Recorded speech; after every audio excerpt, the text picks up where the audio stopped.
what do I struggle with the most? Because I'm guessing what I struggle with is probably what you struggle with. So I wrote down 5 things that I think agents underutilize the most. See if any of those make sense to you, and if you agree that some of these are maybe weaknesses that you may have, or opportunities that you could maybe have better, use better.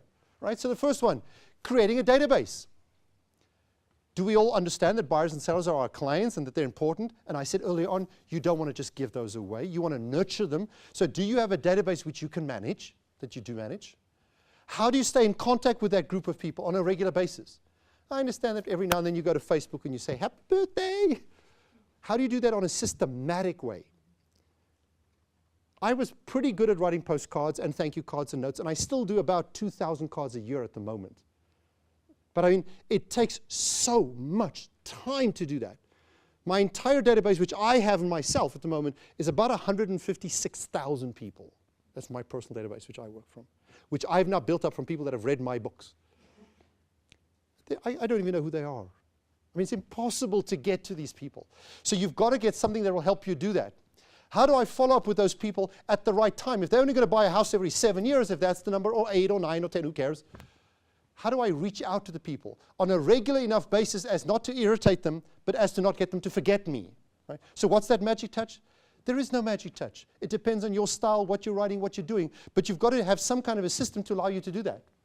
If you're becoming too successful, then you probably have an assistant, or you probably have a team, or you have people on your team, or buyer's agents, or seller's agents, or somebody's putting up your boards. If you have multiple people, it becomes even more harder, because now is it he said, she said, linkerhand, regterhand, nou raak het mekaar. Last one there, developing some kind of an email system.